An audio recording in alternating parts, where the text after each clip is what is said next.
Hola a todos y a todas. Mi nombre es Federico Losco, soy miembro de la Asociación Argentina de Oncología Clínica y es idea de la asociación llevar la información actualizada de lo que estamos viviendo y lo que estamos transcurriendo durante esta pandemia, particularmente en lo que respecta a los pacientes oncológicos. La idea de estas cápsulas breves es hablar con los especialistas con más experiencia en el campo en estos temas. Y hoy tenemos el verdadero placer de contar con la presencia del doctor Marcelo Silverman. Él es profesor de medicina interna, doctor en medicina, fellow del American College of Physicians y jefe de unidad de clínica médica del Hospital Argerich y del servicio del Instituto Alexander Fleming. Hola, doctor Silverman, ¿cómo le va? Hola Fede, muchas gracias por invitarnos. Siempre es un placer lo que podamos colaborar en los que sabemos y lo que tuvimos que avanzar y conocer día a día en el campo del COVID y el cáncer. Muchas gracias. La idea es ver más que nada por la experiencia y lo que lleva transitado con respecto a este tema. Y más que nada desde el inicio de la pandemia se ha dicho que los pacientes con cáncer tienen mayor riesgo de infección y complicaciones por COVID-19. ¿Cuál es su experiencia en relación a esto? Bueno, esto nació muy tempranamente en la pandemia, que ya se empezó a decir que los pacientes con cáncer presentaban un riesgo elevado de complicaciones, de efectos adversos severos, más hospitalización, más internaciones en cuidado intensivo y necesidad de asistencia respiratoria mecánica. Eso vino de una serie china, fundamentalmente de Wuhan, en donde comparando la cantidad de pacientes con cáncer que tenían COVID, era 0,79% contra una población general de 0,39%, es decir, prácticamente en la población con cáncer tenía el doble de COVID que la población sin cáncer. Eso se publicó tempranamente en JAMA Oncology y entonces se vio reflejado ya hasta diciembre de este año, en donde la población de Italia, en unas 1.100 unidades de oncología de toda Italia, recogieron la misma experiencia, aproximadamente 0,69% de prevalencia de COVID en cáncer y 0,39% en la población general. O sea que, si bien la representación de los pacientes con cáncer en las series de COVID no eran mucha en la representación total, dentro de la población con cáncer, la población infectada era mayor que la población sin cáncer. Es decir, que eso es una de las cosas que tenemos que tener en cuenta. Cuando las series chinas empezaron a comparar qué les pasaba a los pacientes con cáncer y a los pacientes sin cáncer, vieron que el requerimiento de terapia intensiva de asistencia respiratoria mecánica era de 3 a 5 veces más en la población con cáncer que en la población general, no importara qué tipo de tumor tenía. Y ya venían avanzando las series chinas de que los grupos que habían recibido cirugía o quimioterapia en los últimos 30 días les iba peor. Eso empezó a ser discutido por otras series, ya que la serie de Lombardía tuvo una serie de aproximadamente 723 pacientes con cáncer, en donde la mortalidad y la internación con cáncer es superior a la población general, eso es cierto, pero no empezaron a ver esas diferencias entre los pacientes que recibieron quimioterapia o cirugía en el último tiempo. Y la mortalidad de los pacientes con cáncer era más que nada predecible por la edad y el estadio de la enfermedad al momento de adquirir el COVID, y no si habían hecho o no habían hecho quimioterapia previamente. La serie que va en contra es la serie del Gustave-Roussy, que dicen ellos que la tasa de mortalidad de los pacientes con cáncer es similar a la mortalidad de la población general de París, que es 17,4%. Pero es cierto que tienen mucha más internación que la población general, 70%, y 26% de complicaciones en la población de Gustave-Roussy, que es aproximadamente lo mismo que nosotros vemos. Nosotros, en nuestros 75 pacientes internados con cáncer y COVID en Fleming, tuvimos 33% de pase a terapia intensiva y 15% y 25% de mortalidad. Ahora, no tenemos evidencia de que haya sido el COVID el que terminó con la mortalidad de estos pacientes, sino que tenemos bastantes pacientes que negativizaron el COVID y murieron en esa misma internación por la misma progresión de la enfermedad. No sabemos si el efecto de no haber hecho tratamiento o realmente el estadio metastásico de estos pacientes fueron los responsables que el COVID fuera de alguna manera un cofactor que influyó en la mortalidad de ellos, pero no es que se murieron por COVID. Ese sería el concepto actual. Tanto el grupo inglés tampoco encuentra que tener cáncer directamente tenga que ver con mortalidad, sino muy fundamentalmente con la edad y el estadio de la enfermedad. Justamente relaciona eso cuando un paciente con cáncer ingresa a la internación con diagnóstico de COVID. ¿Cuáles son los factores pronósticos que determinan la evolución? Bueno, este es un tema muy interesante porque en realidad todo el mundo fue a buscar los predictores de mortalidad. Y lo fue a buscar en el laboratorio, lo fue a buscar en los análisis estadísticos. Es decir, todo el mundo quiere saber cuál es el factor predictor de la mortalidad. El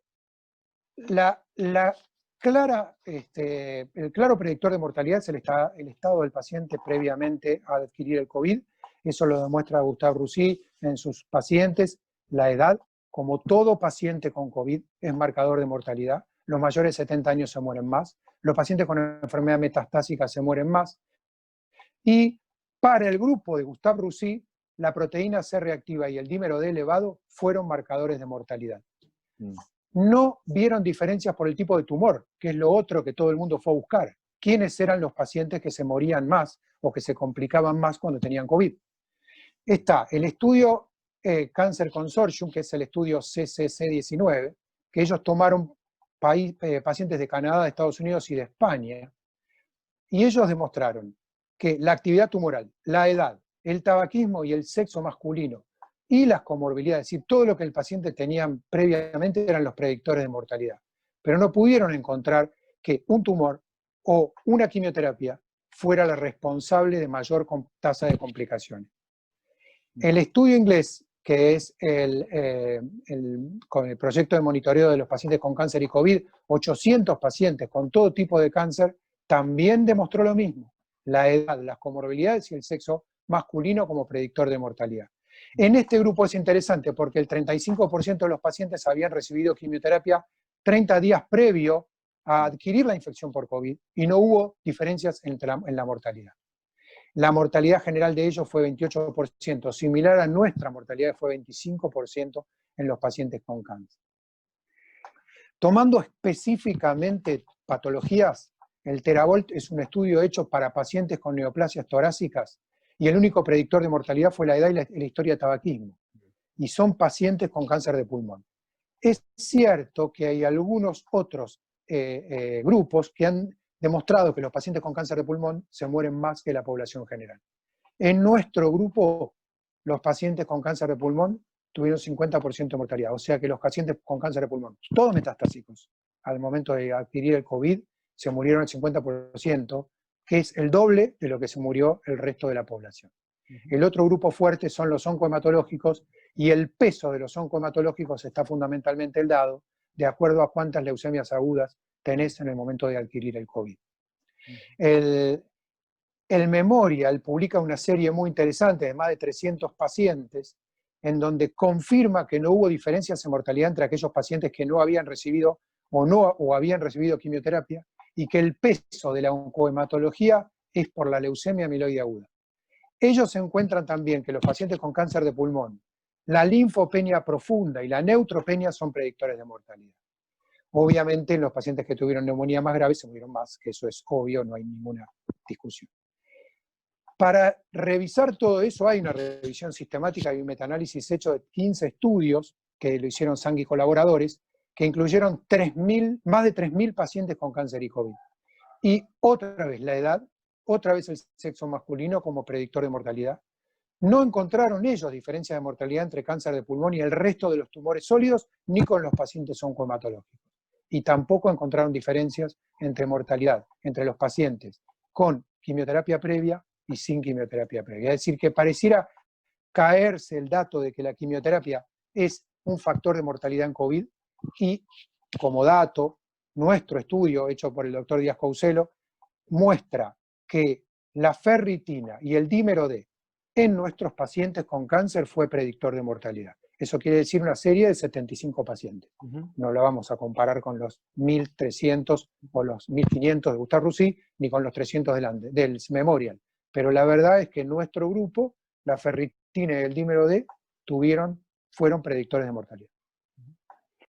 Mucho se ha hablado y se continúa hablando sobre los tratamientos para los pacientes con COVID, particularmente en la población de COVID y cáncer. ¿Cuál ha sido su experiencia con los tratamientos dirigidos a la infección por COVID-19 hasta el momento? Nosotros fuimos siguiendo las líneas que los grupos y las guías nos fueron dando. Reconozco que empezamos a usar corticoides mucho antes de la publicación del Recovery, por algún impacto que teníamos sobre los grupos españoles del uso de dexametasona antes de que se publicara el Recovery, con muy poca evidencia, pero con asesoramiento externo. También es cierto que usamos hidroxicloroquina por asesoramiento externo de los franceses, que de alguna manera nos iban diciendo que a ellos les estaba yendo bien con la hidroxicloroquina. Obviamente después eso se cayó.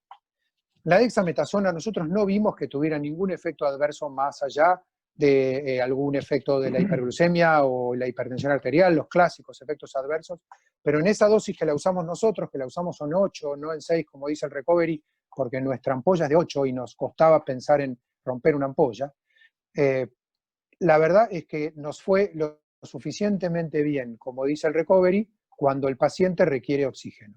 Nosotros usamos muy poco plasma, no vimos diferencias en el uso de plasma o con o sin plasma en los pacientes con cáncer, y usamos en forma muy puntual tocilizumab. Tocilizumab como efecto antiinterleuquina 6, especialmente en pacientes obesos, ya que la interleuquina 6 es el reservorio, está fundamentalmente en la grasa abdominal, y la hemos utilizado con algunos pacientes y en un tono más, digamos, de fracaso y de comienzo de la asistencia respiratoria mecánica con el objeto de no tener los pacientes ventilados mucho tiempo. Los resultados fueron absolutamente al azar. Tenemos pacientes que anduvieron, que conseguimos salir de la asistencia respiratoria mecánica, tenemos pacientes que no los pudimos excluir de la asistencia respiratoria mecánica y de las complicaciones, y tuvimos pacientes que se los hicimos antes de la asistencia respiratoria mecánica y conseguimos que no fueran a la asistencia respiratoria mecánica. Pero el número no es factible de ser analizado. La bibliografía hoy dice que el tocilizumab, por evidencia, no tiene indicación, salvo en ensayos clínicos, por lo tanto no deberíamos usar. Fuera del plasma, la dexa, la hidroxicloroquina y el tocilizumab, no hemos usado otras drogas, salvo algún pedido puntual de pacientes que han querido usar alguna cosa de tono más milagroso que no hemos acordado, o sí con la familia frente a situaciones de terminalidad. Pero la experiencia es que ninguna otra cosa más que el soporte clínico, el uso de la heparina profiláctica, el control clínico, la dexametasona en los pacientes que requieren oxigenoterapia y el manejo de la insuficiencia respiratoria, no hemos visto que haya otros tratamientos. Lo que sí vimos, especialmente en pacientes en terapia intensiva, una alta chance de adquirir infecciones fúngicas en estos pacientes con linfopenias profundas que se parecen más a las infecciones del HIV o de los pacientes trasplantados de médula ósea desde el punto de vista oncológico o oncomatológico, para ir a buscar rápidamente infecciones fúngicas en los lavados broncoalveolares o en los hemocultivos en los pacientes que persisten con fiebre, porque rápidamente hemos encontrado candidiasis y aspergilosis en pacientes que supuestamente no tenían presión de selección antibiótica previa, como nos pasa en los pacientes oncológicos que sí, digamos, han tenido una presión de selección de 10, 12, 14 días antibióticos y empieza a aparecer la enfermedad fúngica, o en los pacientes oncohematológicos. Esa sería la experiencia que hemos tenido nosotros con los tratamientos dirigidos. Como comentarios finales, a título de opinión personal, ¿dónde estamos parados y hacia dónde nos dirigimos en un futuro próximo en lo que respecta a la pandemia, particularmente a esta población que estamos hablando, que son los pacientes con cáncer? Yo tengo la percepción que los pacientes con cáncer estuvieron muy bien cuidados en la pandemia. Hemos tenido poco para lo que imaginábamos que iba a ser, y viendo otras series en la Argentina de otros grupos, inclusive son más chicas. Yo no encontré series más grandes que la nuestra, que todavía no está publicada, de 75 internaciones, más de 100 pacientes atendidos. No encontré otra serie, pero veo que las series no son tan grandes, con lo cual yo veo que los pacientes con cáncer han sido bien cuidados, sea porque se acertó en el momento de aislarlo, en el momento de pararle el tratamiento. Los oncohematólogos fueron muy cuidadosos en no usar rituximab, en donde sí parece haber una relación directa con complicaciones. El grupo de oncología clínica adaptó sus tratamientos rápidamente. Yo creo que algo de todo eso seguramente impactó en que los pacientes estén bajo cuidados adecuados. ¿Qué va a pasar en este momento en donde empiezan a subir los casos y ya hay menos aislamiento de las familias con los pacientes? Es el problema muy serio que tenemos. Uno de los problemas más serios que tuvimos en Fleming fue que los familiares traían el COVID e infectaban a su familiar que había sido internado sin COVID. Claramente, contacto estrecho, pacientes no tenían familiares que se infectan, estuvieron con el paciente y después el paciente se infecta. Más o menos el 25-30% de nuestros pacientes adquirió el COVID dentro de la internación, siendo COVID negativo al ingreso, sin brote de enfermeros o de médicos asociados, es decir, claramente relacionado con que el familiar le trajo el COVID. ¿Qué va a pasar ahora? Creo que aún más tenemos que extremar los cuidados por todo lo que va a implicar estas fiestas, el verano, y la suerte de liberalización de las conductas en la población general. A mí me da un poco de temor. La población oncohematológica y oncológica en general no está incluida dentro de los planes de vacunación, por lo menos por ahora, en los grandes estudios. Los pacientes inmunosuprimidos, trasplantados, no están dentro de los protocolos de vacunación, con lo cual no creo que sean el primer grupo de riesgo a vacunar. Por lo tanto, el paciente que esté cercano a familiares que no sean personal de salud, tampoco ese personal va a ser vacunado, no va a ser personal de riesgo, con lo cual va a seguir las conductas sociales, van a seguir siendo las conductas sociales las que van a liderar y definir cuántos pacientes con cáncer se van a infectar. Eso es lo que yo veo para los próximos, te diría, semanas, ni meses, semanas.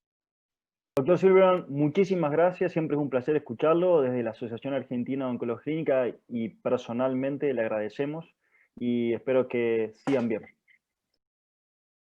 Bueno, muchas gracias a todos y que pasemos buenas fiestas y cuidémonos porque el enemigo está, no bajó, no se bajó. Muchas gracias.